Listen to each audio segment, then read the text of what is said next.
கிறிஸ்துக்குள் மிகவும் பிரியமானவர்களே, ஆண்டவராகிய இயேசு கிறிஸ்துவின் விலையேறப்பட்ட நாமத்தினாலே உங்களை வாழ்த்துகிற இந்த நாளிலே கூட உங்களோடு தேவனுடைய வார்த்தையை பகிர்ந்து கொடுக்கும்படியாக கர்த்தர் கொடுத்த அவருடைய பிரதான கிருபை இரக்கங்களுக்காக தேவனை துதிக்கிறேன்.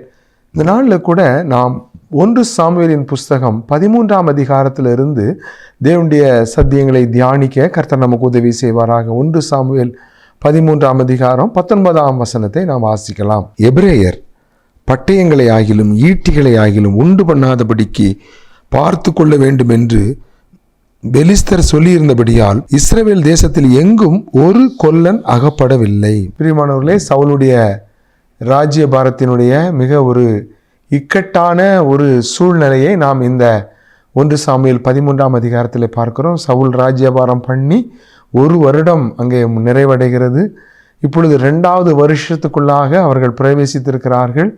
அங்கே நடக்கிற ஒரு மிகப்பெரிய ஒரு சத்துருடைய தாக்குதலை பார்க்கிறோம். பெலிஸ்தர்கள் சவுலையும் இஸ்ரவேல் தேசத்தையும் சிறைபிடிக்கும்படியாக அவர்கள் மிகப்பெரிய படைகளோடு கூட அவர்கள் வந்திருக்கிறார்கள்.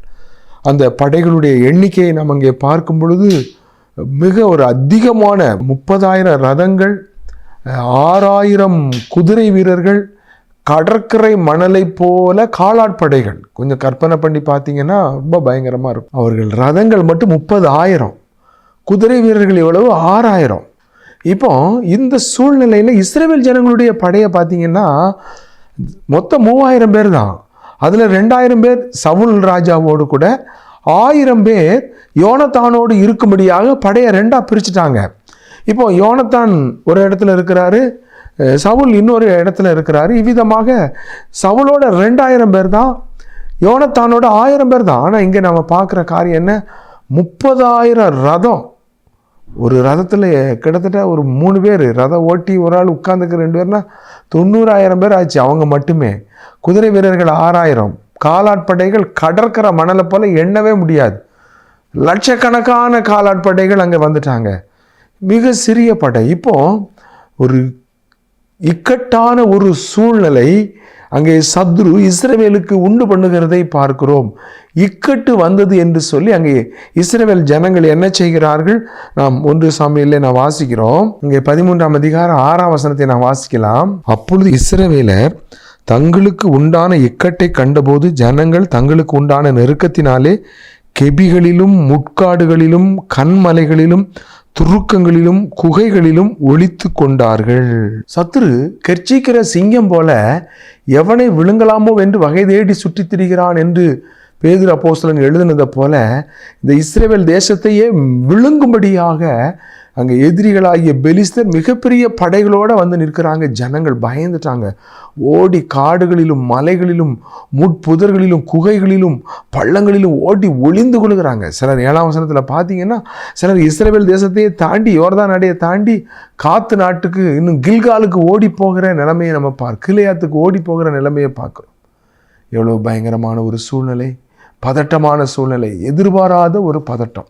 ஆக 2வது அங்கே சத்துரு செய்கிற இன்னொரு காரியம் என்ன அப்படின்னா, ஜனங்களுக்குள்ளே பயம் வந்து விட்டது. நாம் 8ஆம் வசனத்திலே வாசிக்கிறோம், ஜனங்கள் பயந்து கொண்டு அங்கே சவுலை பின் சென்றார்கள். பயந்து கொண்டு என்கின்ற வார்த்தையை வாசிக்கிறோம். சத்துரு பயத்தை உண்டு பண்ணுகிறான். அது எதிர்பாராத ஒரு தாக்குதலை அவன் உண்டு பண்ணும்படியாக அவன் முதலாவது மிகப்பெரிய ஒரு படைகளோடு கூட அவன் வருகிறான்.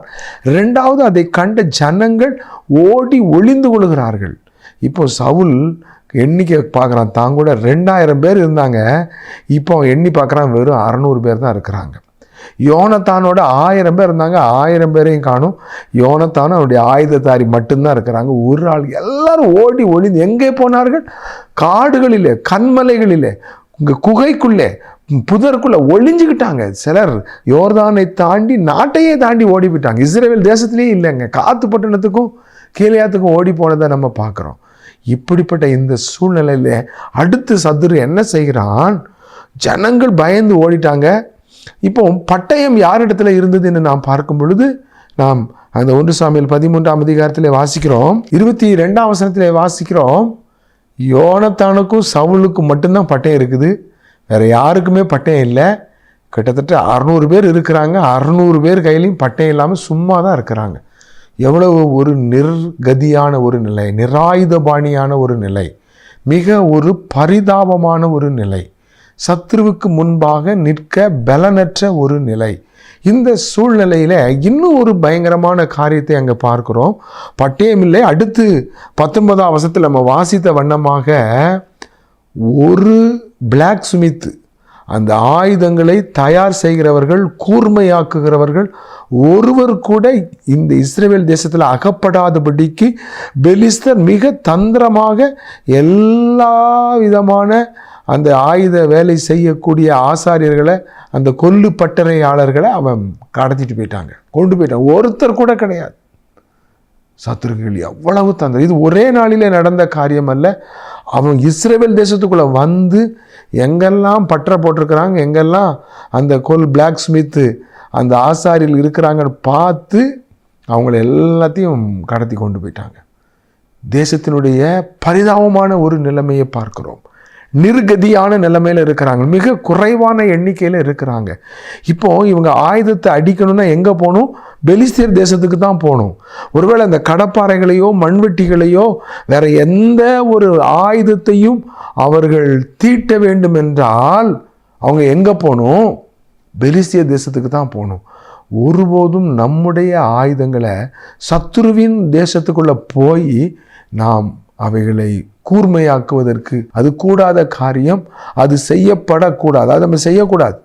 அப்படி நம்ம செய்வோமானால் இன்னும் நாம் பலவீனப்பட்டு போவோம். ஏனென்றால் அது ஒரு பாதுகாப்பற்ற நிலை. அவர்கள் உயிரோடு நம்மை அங்கே சத்துருக்கள் பிடித்து விடுவார்கள். நம்ம ஆயுதமும் போச்சு, நாமும் அங்கே அரெஸ்ட் ஆகிடுவோம். அவங்க தேசத்துக்குள்ளே போய் நம்முடைய ஆயுதத்தை கூர்மையாக்க போவோமானா? ஆனால் வேதம் சொல்லுது, இருப்பு ஆயுதத்தை ஒருவன் நினைச்சு கூர்மையாக்காமல் போனால் அதிக பலத்தை பிரயோகப்படுத்தணும். இப்போ எப்படிப்பட்ட நிலைமை? அதிக பலத்தை பிரயோகப்படுத்தினா அதிக ஜனங்கள் வேணும், ஜனங்கள் இல்லை, எல்லாம் பயந்து ஓடின நிலைமை. சத்துரு மிக தந்திரமாக கிரியை செய்கிறான். சத்துரு மிக தீவிரமாக கிரியை செய்கிறான். அவன் தந்திரம் உள்ளவன், அவன் மிக அதிகமான அனுபவம் உள்ளவன். நம்முடைய அறிவு, நம்முடைய அனுபவம் மிக குறைவு.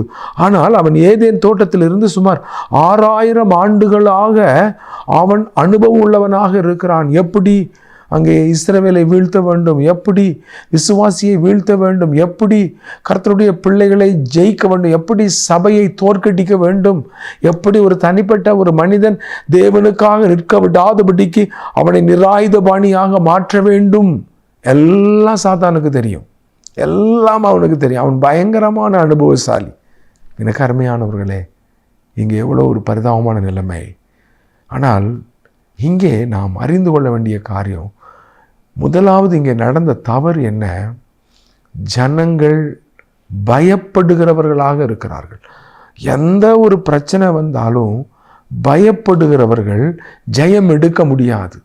ஆண்டவர் ஒவ்வொரு முறையும் சொல்லுகிறார், பயப்படாதே பயப்படாதே என்று சொல்லி. நம்முடைய வாழ்க்கையிலே தோல்விக்கு முதல் காரணம் நம்முடைய இருதயங்களிலே வருகிற பயம். இந்த பயத்தினாலே தான் அநேக பிரச்சனைகளை நம்முடைய வாழ்க்கையிலே நாம் சந்திக்கிறவர்களாக இருக்கிறோம். இந்த பயத்திலிருந்து நாம் மேற்கொள்வதற்கு தேவன் நமக்கு உதவி செய்வாராக. ரெண்டாவது, அனுதினம் நம்முடைய ஆயுதங்களை நம்ம கவனமாக நம்ம வைத்துக்கொள்ள வேண்டும். சத்துருவுக்கு முன்பாக நம் நம்முடைய ஆயுதங்கள் மாம்சத்துக்கு ஏதுவானவைகள் அல்ல. பலன் அங்கே அரண்களை நிர்மூலமாக்குவதற்கு தேவ பலம் உள்ளவைகளாக இருக்கிறது. விசுவாசம், தேவனுடைய வசனம் நமக்கு ஒரு ஆவியின் பட்டயம். ஸோ நம்ம விசுவாசத்தில் நம்ம ஆவிக்குரிய ஒரு யுத்தத்தை நம்ம செய்கிறோம்னு சொன்னால் விசுவாசம் உள்ளவங்களாக இருக்கணும். தேவன் பெரியவர், தேவன் வல்லவர், தேவன் நமக்காக பெரிய காரியங்களை செய்வார். இங்கே யோனத்தானிடத்தில் அதைத்தான் பார்க்குறோம். 14ஆம் அதிகாரத்துக்கு போகும் பொழுது யோனத்தானுடைய இருதயத்தை பார்க்குறோம். 14ஆம் அதிகாரம் 6ஆம் வசனம், கர்த்தர் நமக்காக ஒரு காரியம் செய்வார், அநேகம் பேரை கொண்டாயிலும் கொஞ்சம் பேரை கொண்டாயிலும் ரட்சிக்க கர்த்தருக்கு தடையில்லை என்றான். அநேகம் பேரை கொண்டாயிலும் கொஞ்சம் பேரை கொண்டாயிலும் ரட்சிக்க கர்த்தருக்கு தடையில்லை என்றான். அப்போ இங்கே யோனத்தானுடைய ஒரு விசுவாசத்தை பார்க்குறோம். எல்லா ஆயுதத்தையும் சத்துருக்கள் என்ன செஞ்சிட்டாங்க? ஆயுதம் இல்லாதபடிக்கு நிர்கதியாக மாற்றிட்டாங்க. ஆயுதத்தை உண்டு பண்ணுகிறவர்களையும் அந்த கொல்லர்களையும் அவங்க கொண்டு போயிட்டாங்க. கூர்மையாக்குவதற்கு வெறும் அறங்கள் மாத்திரம்தான் அவங்களிடத்துல இருக்கிறது, வேற எதுவுமே இல்லை. ஆனால் இங்கே என்ன இருக்குது? விசுவாசம் இருக்குது. சவுலுக்குள்ள பயம் இருக்குது, சவுலை சார்ந்தவர்களுக்குள்ளும் பயம் இருக்குது. ஆனால் தேவனுடைய வழி நடத்துதல் யோனத்தானுக்குள்ளே இருக்கிறது. எவ்வளவு பெரிய சத்துரு எவ்வளவு தந்திரமாய் சேர்ந்தாலும், எவ்வளவு பெரிய 30,000 குதிரைகளோட 6,000 குதிரைகளோட 30,000 ரதங்களோட கடற்கரை மணலை போல காலாட்படைகளோடு வந்தாலும் கூட அங்கே நமக்கு ஒரு காரியம் செய்வார். கர்த்தர் நமக்காக ஒரு காரியம் செய்வார். கருமையானவர்களை, சத்துரு பெரியவன் அல்ல. இப்போ முதலாவது இங்கே நடந்த ஒரு காரியம் என்ன? இது எல்லாமே நம்ம சரியாக வச்சிருக்கணும், ஆயுதங்கள் சரியாக வச்சிருக்கணும். அப்போ ஆயுதங்கள் இல்லாத ஒரு நிர்பாயுதமான நிலைமைகளை சத்துரு உண்டு பண்ணுகிறான். ஆனால் நாம் மிக கவனமாக இருக்கணும். எங்கே நம்முடைய வேத வாசிப்பு, தனிப்பட்ட ஜபம், தேவனுடைய வேத வாசிப்பு, தேவனோட உள்ள ஐக்கியத்துக்குள்ளே நாம் பலப்பட வேண்டியது மிக மிக அவசியமாக இருக்கிறது. ஆயுதம் இல்லாமல் யுத்தத்துக்கு போவது மிக ஆபத்தான ஒரு காரியம். ஆனால் இங்கே தேவன் ஒரு அற்புதம் செய்கிறார். இப்படிப்பட்ட சூழ்நிலையில தேவன் ஒரு அதிசயத்தை நடப்பித்து அவர்கள் பட்டு விழுந்தார்கள் என்று நாம் அங்கே வாசிக்கிறோம். 14ஆம் அதிகாரம் 13ஆம் வசனத்திலே வாசிக்கிறோம், அவர்கள் யோனத்தானுக்கு முன்பாக மடிந்து விழுந்தார்கள். எனக்கு வித்தியாசமான ஒரு காரியத்தை தேவன் செய்கிறார். கர்த்தர் நமக்கு அநேகம் பேரை கொண்டாகிலும் கொஞ்சம் பேரை கொண்டாகிலும் ரட்சிக்க கர்த்தருக்கு தடை இல்லை. சத்துரு என்ன செய்கிறான்? நம்முடைய எண்ணிக்கைகளை குறைக்கிறான், நம்முடைய ஆயுதங்களை குறைக்கிறான். பிரியமானவர்களே, நமக்குள்ளே பயத்தை உண்டு பண்ணுகிறான். ஆனால் நாம் பயப்படாமல் தைரியமாய் நாம் நிற்கும் பொழுது நாம் ஜெயம் எடுக்க முடியும். எங்கே நமக்கு பயம் வருகிறதோ, நாம் அங்கே எலிசாவுடைய வேலைக்காரனை பார்த்து எலிசா சொன்னார் அல்லவா, அங்கே அவர்களோடு இருக்கிறவர்களை பார்க்கிலும் நம்மோடு இருக்கிறவர்கள் அதிகம் என்று சொல்லி சொன்னார் அல்லவா. எண்ணிக்கையை பார்க்காதீங்க, சபையில் எத்தனை பேர் இருக்காங்கன்னு எண்ணிக்கையை பார்க்காதீங்க. உங்களோட தேவனுக்கு உண்மையாக உத்தமமாக எவ்வளோ பேர் நிற்காங்கன்னு பார்க்காதீங்க. உங்களோடு இருக்கிற ஆண்டவர் பெரியவர், உங்களோடு இருக்கிற இயேசு பெரியவர். சத்துரு திரள் கூட்டம் கடற்கரை மணலை போல இருக்கிறாங்க. இங்கே ஆயுதம் இல்லை, கொல்லன் இல்லை, எதுவுமே இல்லை, இல்லை இல்லை இல்லை, எல்லாம் இல்லை. நோ நோ இருக்குதா? இல்லை இல்லை இல்லை. ஆனால் யார் இருக்கிறா? தேவன் இருக்கிறாரா? அதுதாங்க நம்ம உறுதிப்படுத்த வேண்டிய காரியம். நம்ம கூட எதெல்லாம் இருக்கு இல்லை, சத்துரு தந்திரமாக ஆயுதங்களை தயார் பண்ண முடியாதபடிக்கு அவன் கொல்லர்களை கூட பிடிச்சிட்டு போயிருக்கலாம். அது பிளான் பண்ணி பக்கா பிளான் எல்லாம் பக்காவாக செஞ்சிட்டான். ஆனால் பெலிஸ்தியர் யோனத்தானுக்கு முன்பாக மடிந்து விழுந்தார்கள். சத்துரு உனக்கு முன்பாக மடிந்து விழப்போவது நிச்சயம். எனக்கு அருமையான சகோதரனே சகோதரியே, சத்துரு ஒருபோதும் ஜெயிக்கவே முடியாது. ஒரே ஒரு காரியம்தான், தேவன் நம்மோடு இருக்கிறார், அவர் இம்மானுவேலர். தேவன் நம்மோடு இருக்கிறார், அவர் இம்மானுவேலர். ஆனால் ஒரு காரியம், எப்போ இதே ஒரு காரியம் சிம்சோனுடைய வாழ்க்கையில் வருது. 16ஆம் அதிகாரத்தில், நியாயாதிபதிகள் 16ஆம் அதிகாரத்தில் சிம்சோனுடைய வாழ்க்கையில் வருது. சிம்சோனுடைய சகவாசம் ஒரு ஸ்திரியோட, தெலிலாள் என்கின்ற ஒரு ஸ்திரியோடு இருக்குது. அவள் கேட்குறா, உன்னை நான் சிறுமைப்படுத்த வேண்டுமானால் என்ன செய்ய வேண்டும்? சத்துருடைய நோக்கம் என்ன? நம்மை சிறுமைப்படுத்துவது சாத்தானுடைய நோக்கம். ஆனால் தேவனுடைய நோக்கம் என்ன?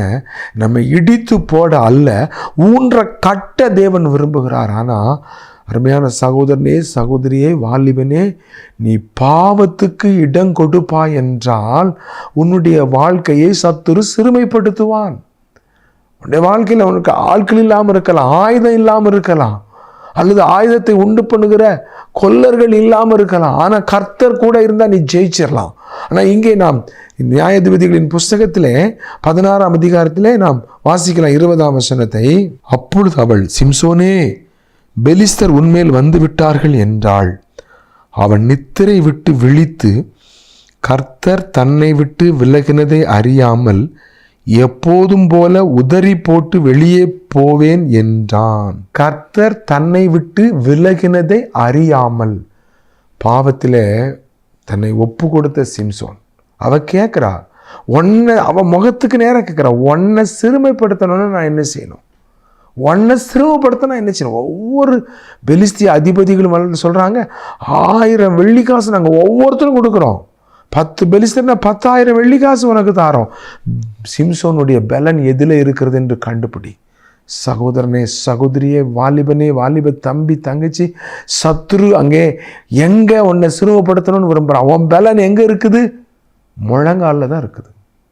உன்னுடைய வல்லமை எங்கே இருக்குது? தேவனுடைய வசனத்தினுடைய பிடிப்பில் இருக்குது.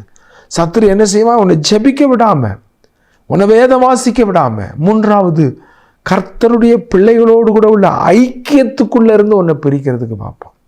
கர்த்தருடைய பிள்ளைகளோடு கூட உனக்கு வருத்தம், மனஸ்தாபம், முறுமுறுப்பு, அங்கே எதிர்பார்ப்புகள், ஏமாற்றங்கள் ஆகும் பொழுது அவங்கள விட்டு விலக பண்ணுகிற சாத்தானுடைய தாக்குதல். ஜாக்கிரதையா இருக்கு.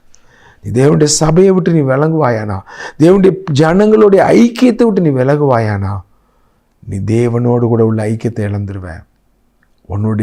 உன்னை சிறுமைப்படுத்த, அதன் மூலமாக உன்னை மிகப்பெரிய நஷ்டத்துக்கு உள்ளாக்க சத்துரு கிரியை செய்கிறதா இருக்கிறான். இங்கே நாம் பார்க்கிறோம், உன்னை சிறுமைப்படுத்த நான் எதிலே கட்டலாம். அவன் பாவத்துக்கு தன்னை இடம் கொடுத்து, அந்த பாவத்தின் சிற்றின்பத்துக்கு தன்னை விற்று போட்டு அவன் உண்மையை சொல்லிடுறான். இந்த முடியெல்லாம் வெட்டிட்டா என் பலம் என்னை விட்டு போயிடும். பாருங்க, அவன் மடியிலே 19வது வசனத்தை நம்ம வாசிக்கலாம். அவள் அவனை தன் மடியிலே நித்திரை செய்ய பண்ணி ஒருவனை அழைத்து அவன் தலைமயிரின் 7 ஜடைகளையும் சிறைப்பித்து அவனை சிறுமைப்படுத்த தொடங்கினாள். அவன் பலம் அவனை விட்டு நீங்கிற்று. கர்த்தருடைய சமூகத்தில் இளைப்பாற வேண்டிய சிம்சோன், ஆண்டுடைய பாதத்தில் இளைப்பாற வேண்டிய சிம்சோன் தெலிலாளின் மடியிலே இளைப்பாறுகிறான். அவள் ஒருவனை அழைப்பித்து அவனுடைய 7 ஜடைகளையும் அந்த மயிரையும் என்ன செய்கிறா? முடியெல்லாம் வெட்டி எடுத்துட்டான். அவனுடைய பலம் அவனை விட்டு நீங்கிற்று. அப்படிதான் அங்கே பைபிள் போட்டிருக்கு. அவனுடைய பலம் அவனை விட்டு நீங்கிற்று. இப்போ அவன் எழும்பி போறான். நான் முன்போல போயிடுவேன்னு சொல்லி போறான். அவன் அதே ஆக்ரோஷத்தோட போறான். ஆனால் ஒரு கோழி குஞ்சு அமுக்கிற மாதிரி அமுக்கிட்டாங்க. இப்போ சிம்சோன் ஒரு பொம்மையை பிடிக்கிற மாதிரி பிடிச்சிட்டாங்க. அவனை பாருங்க, ஒரு வேடிக்கையாக்குகிற ஜோக்கராக மாத்திட்டாங்க. வெண்கல விலங்குகளை அவனுக்கு போடுகிறத பார்க்குறோம். விலங்கு கைகளில் விலங்கு போட்டாங்கன்னு பார்க்குறோம். வெண்கல விலங்கு போட்டது மாத்திரமல்ல, அவங்கள மாவரைக்க வச்சாங்க. யோசித்து பாருங்க, கழுதையின் தாடை எலும்பினாலே 1000 பேரை கொன்றான் என்று சொன்னான். என்ன கோரினா என்னங்க அர்த்தம்? கழுதையின் தாடை எலும்பினாலே 1000 பேரை கொன்றேன். இப்போ எங்கே உட்கார்ந்துட்டு இருக்கிறேன்? மாவரைச்சிட்டு இருக்கிறேன். அழைப்பு, தரிசனம், மேன்மையான அழைப்பு. தேவன் ஒவ்வொரு காலகட்டத்திலும் தனக்கென்று ஒரு சிறு கூட்டத்தை ஆயத்தம் பண்ணி அவர்கள் ஜெயங்கொண்டவர்களாக தன்னோடு இருக்கும்படியாக அவர்களை ஆண்டவர் ஆயத்தம் பண்ணுகிறார். அவர்கள் மூலமாக தேவன் என்ன செய்கிறாரு? எதிரியை, சாத்தானை தோற்கடித்து தன்னுடைய நோக்கத்தை, திட்டத்தை நிறைவேற்ற விரும்புகிறார். ஜெயங்கொண்டவர்களை உருவாக்க விரும்புகிறார். சத்துரு அவங்கள தான் ரொம்ப தாக்குவான். உனக்கு அதிக போராட்டமாக இருக்குதா? பாவத்தின் இழுப்பு அதிகமாக இருக்குதா? ஆண்டவருக்காக உங்களை நிற்க விடாமல், ஆண்டுடைய வழியில் போக விடாமல் உங்களை அதிகமாக இழுப்பு இருக்குதா? தேவன் உன்னை குறித்து ஒரு நோக்கம் வச்சிருக்கிறார். தேவன் உங்களை குறித்து ஒரு திட்டம் வச்சிருக்கிறார். நீ தேவனுக்காக ஜெயங்கொண்ட ஒரு வாழ்க்கை வாழ்ந்து அதன் மூலமாக சாத்தானையும் அவனுடைய எல்லா விதமான திட்டங்களையும் முறியடித்து தேவனுடைய மகிமையை வெளிப்படுத்த வேண்டும் என்று தேவன் உங்களை உருவாக்க விரும்புகிறார். ஆனால் சத்துரு என்ன செய்கிறான்? உங்களை பாவத்தில் தள்ளி உங்களுடைய வாழ்க்கையை அவன் நாசப்படுத்த விரும்புகிறதை பார்க்கிறோம். இங்கே நாம் வாசிக்கிறோம், 2 வெண்கல விலங்குகள் அவன் மாவரைத்து கொண்டிருந்தான். சிறைச்சாலையிலே மாவரைத்து கொண்டிருந்தான். இன்னும் பின்னால் பார்த்தோம்னா ஜனங்களுக்கு வேடிக்கை காட்டினான் என்று வாசிக்கிறோம். சிம்சோன் ஜனங்களை சிரிக்க வைக்கிறதுக்கு வேடிக்கை காட்டுகிற ஒரு வேடிக்கை பொருளாக மாறிவிட்டான். எவ்வளோ பெரிய அழைப்பு! அருமையான சகோதரனே, வாலிப சகோதரனே, வாலிப தம்பி, சகோதரனே, சகோதரியே, கர்த்தருடைய நாமத்தினாலே நாளிலும் கூட நான் எச்சரித்து கூறுகிறேன். எந்த இடத்துல சத்துரு உன்னை வஞ்சிக்கிறான், எந்த இடத்துல நீ எழும்ப விடாமல், தேவனுக்காக நிற்க விடாமல் உன்னை இழுத்து கீழே போடணும்னு விரும்புகிறான், இந்த நாட்களில் ஜாக்கிரதை. அந்த இடத்துல இருந்து வெளியே வந்துரு. அந்த திரிலாளின் மடி வேண்டாம், அந்த சிற்றின்பம் வேண்டாம். தேவனுக்காக நீ அழைக்கப்பட்டவன், தேவனுக்காக நீ பிரித்தெடுக்கப்பட்டவன். நீ தேவன் தன்னை விட்டு விலகினதை அறியாமல் எப்பொழுதும் போல நான் போவேன், பெலிஸ்தரை மேற்கொள்வேன் என்று சொல்லி அவன் போன பொழுது அங்கே அவன் முழுவதுமாக தோற்கடிக்கப்பட்டு அவன் பிடிக்கப்பட்டு அவன் அவமானப்படுத்தப்படுகிறதை பார்க்கிறோம். பாவம் இகழ்ச்சியை கொண்டு வருகிறது, பாவம் வீழ்ச்சியை கொண்டு வருகிறது, பாவம் அவமானத்தை கொண்டு வருகிறது, பாவம் உன்னை சிறையாக்குகிறது. நான் வாசிக்கிறோம், அவன் சிறைச்சாலையிலே மாவரைத்து கொண்டிருந்தான். ஆகவே உங்களுடைய வாழ்க்கையில சிம்சோனை போல நீங்கள் தடுமாறுகிற வேலைகள், தவறுகிற வேலைகள் வரும் பொழுது நீங்கள் மனம் திரும்பணும். நம்ம தேவனுடைய சமூகத்தில் நம்முடைய இருதயத்தை தாழ்த்துகிறவர்களாக இருக்கணும். இன்றைக்கு அநேகர் என்ன செய்கிறாங்கன்னா, ஐயோ நம்ம தப்பு பண்ணிட்டோமே, சார் நம்ம இப்படி செஞ்சுருக்கக்கூடாது அப்படின்னு மனஸ்தாபப்படுறாங்க. Regret is not equal to repentance. மனஸ்தாபம்ங்கிறது மனம் திரும்புதல் அல்ல. ஆனால் மனம் திரும்புதல் என்றால் என்ன? நம்ம மன்னிப்பு கேட்கணும், ஆண்டவரிடத்தில் கேட்கணும், அல்லது மனிதர்களிடத்தில் போய் கேட்கணும். எந்தெந்த இடங்களை நம்ம தவறு செஞ்சோமோ அந்த இடங்களை நம்ம சரி செய்யணும். யாருக்கு விரோதமாக செஞ்சோமோ அவங்களிடத்துல போய் நம்ம ஒப்புரவாகணும். இந்த மாதிரி நான் விரோதமாக நடந்து கொண்டேன், இந்த மாதிரி நான் தவறு செய்துட்டேன், என்ன மன்னிச்சிருங்க. தேவனுக்கு முன்பாக உங்களை தாழ்த்துகிறவர்களாக, மன்னிப்பு கேட்கிறவர்களாக நீங்கள் காணப்படணும். அப்படி மனஸ்தாபப்படலைன்னு சொன்னால் நாம் லௌகீக துக்கம், தேவனுக்கேற்ற துக்கம் என்று 2 கொரிந்தியர் 7ஆம் அதிகாரத்தில் வாசிக்கிறோம். 2 கொரிந்தியர் 7ஆம் அதிகாரத்தில் லௌகீக துக்கம்னா என்ன? வருத்தப்படுறது. ஐயோ குற்றமில்லாத ரத்தத்தை காட்டி கொடுத்துட்டேனே அப்படின்னு யூதாஸ் காரியத்து வருத்தப்பட்டான், மனஸ்தாபப்பட்டான். Regret is not equal to repentance. ஆனால் அருமையானவர்களே, மனஸ்தாபம் படுறதுங்கிறது வேற, மனம் திரும்புதல்ங்கிறது வேற. ஜெர்மன் தேசத்தில் ஒரு தகப்பனுக்கு மொத்தம் 7 பிள்ளைங்க. அதில் 3ஆவதாக பிறந்தவர் தான் இந்த டைனமைட் அப்படின்னு சொல்லக்கூடிய அந்த வெடி பொருளை தயாரிக்கிறத முதல்ல கண்டுபிடிச்சார். அவர் தான் அரசாங்கத்துக்கே சப்ளை பண்ணார். ஸோ இந்த டைனமைட்னு சொல்லக்கூடிய இந்த வெடிக்கக்கூடிய இந்த பொருளை கொண்டு தான் அந்த நாட்களில் அநேக யுத்த ஆயுதங்கள் தயார் செய்யப்பட்டது. ஜெர்மன் அதை அதிகமாக உபயோகப்படுத்தினது மற்ற நாடுகளுக்கும். ஸோ அவங்க ரொம்ப கோடீஸ்வரங்களாக மாறிட்டாங்க. யோசித்து பாருங்கள், உலகத்துக்கே டைனமைட்டை சப்ளை பண்ணுறவங்களா இருந்தாங்கன்னா எவ்வளோ பெரிய வியாபாரியாக, எவ்வளோ பெரிய பணக்காரங்களாக இருப்பாங்க.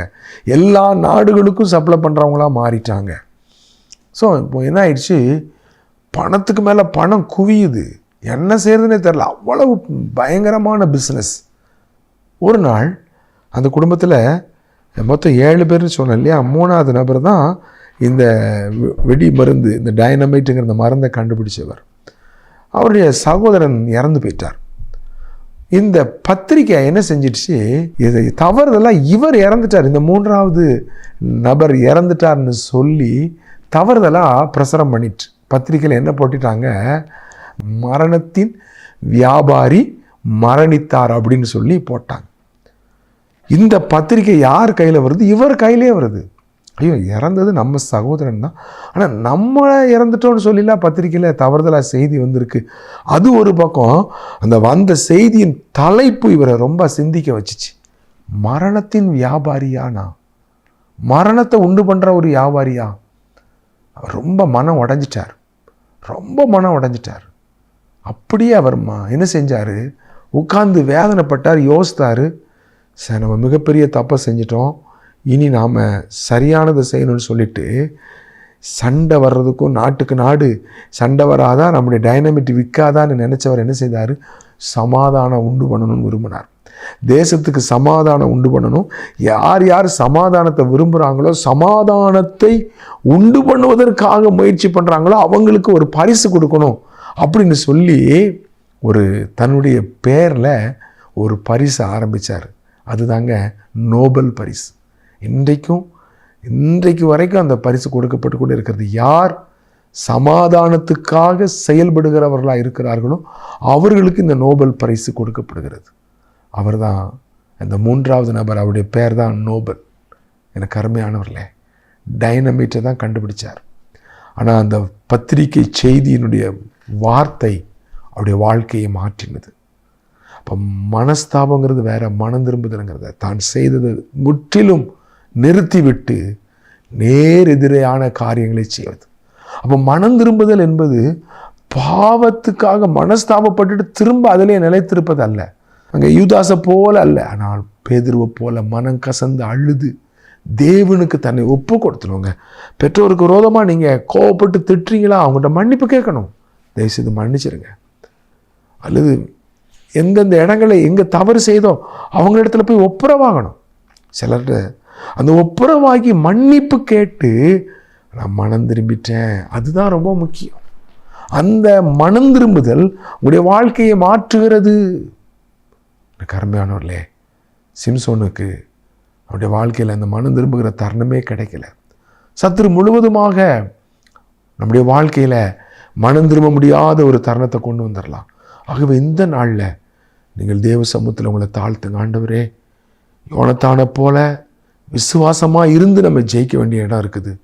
ஆனால் பாவத்துக்கு இடம் கொடுத்து தேவனுக்கு பிரியமில்லாத ஒரு ஓட்டம் ஓடுனா சத்துருவை நம்ம ஜெயிக்க முடியாது. சத்துரு நம்மை தோற்கடிச்சிருவான். இந்த நாளில் யோனத்தானை போல சாத்தானை ஜெயிக்கிறவங்களா நீங்கள் நிற்க போகிறீங்களா, அல்லது இந்த சிம்சோனை போல சத்துரு உங்களை ஜெயம் எடுக்கிறவனாக நிற்க போகிறானா? உங்களுடைய கையில் தான் இருக்குது, உங்களுடைய கையில் தான் இருக்குது. நம்ம ஜெபம் பண்ணுவோமா? நீங்கள் தேவனுக்கென்று உண்மையாக உத்தமமாக நின்று ஜெயமெடுக்கிற ஒரு பிள்ளைகளாக காணப்பட வேண்டும் என்று தேவன் விரும்புகிறார்.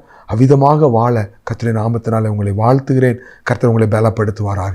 நாம் ஜெப செய்வீங்க. நல்ல ஆண்டவரே, இந்த வார்த்தைகளை கேட்டுக்கொண்டிருக்கிற பிள்ளைகளுக்காக ஜெபிக்கிறோம். அவருடைய வாழ்க்கை மாறட்டும். ஆண்டவரே, எந்த ஒரு சூழ்நிலையிலும் யோனத்தானை போல ஜெயமெடுக்கிற பிள்ளைகளாய் நிறுத்தும். சிம்சோனை போல தோற்கடிக்கப்பட்ட ஒரு ஜீவியத்துக்குள்ளே சத்துரு தந்திரமாய் சிக்க வைத்து விடாதபடிக்கு நீர் காத்துக்கொள்ளும். அவர்களை வெளியே கொண்டு வாரும், பலப்படுத்தும், உம்முடைய கருவியாக பயன்படுத்தும். இயேசுவின் நாமத்தில் ஜெபிக்கிறோம் எங்கள் நல்ல பிதாவே, ஆமென். பிரியமானவர்களே, நீங்கள் நேரம் ஒதுக்கி தேவனுடைய வார்த்தையை கேட்டதற்காக உங்களுக்கு நன்றி சொல்கிறோம். யூடியூப்பில் ராஜ்குமார் தங்கமணி என்று ஆங்கிலத்தில் டைப் செய்வீர்களானால் இன்னும் அநேக செய்திகளை நீங்கள் கேட்கலாம். கேளுங்க, மற்றவர்களுக்கும் அறிமுகப்படுத்துங்கள். அது அநேகருக்கு ஆசீர்வாதமாக இருக்கட்டும். நம் மறுமுறை சந்திக்கும் வரைக்கும் தேவனுடைய கிருபை உங்கள் ஒவ்வொருவரோடும் இருப்பதாக. ஆமென்.